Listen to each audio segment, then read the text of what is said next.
Hello and welcome to COWL Motorcycles. My name's Steve and today we're looking around this 2006 56 plate Aprilia Tuono 1000 factory. This bike's in really nice condition. It's got nice little bits of carbon fibre all over it. I'll point that all out as we go around.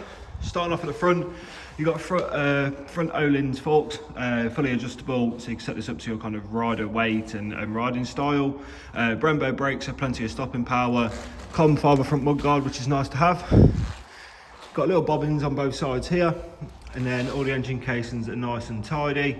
Carbon fibre infill panels, the seat cowl. Just a really nice bike with plenty of power and lots of fun. Rear shock as well, obviously OHLINE's rear shock, again adjustable so you can set it up to how you want it to be.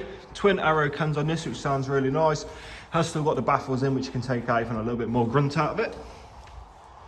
Screen on the front, so a little bit of wind protection, not a huge amount.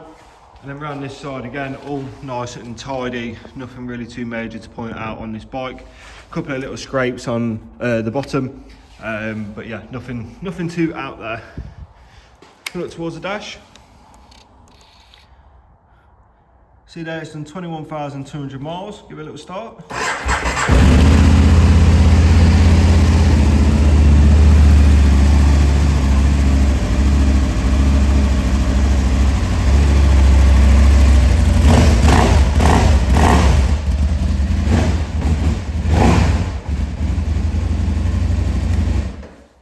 As you can hear, it sounds really nice with cans on it. Like I say, you can make it louder by removing the baffles. So that's it from me. We've got WhatsApp, live chat, all the social medias. Pop in, share and try the bike on for size. Have a coffee and a chat. Look forward to speaking to you soon. Take care.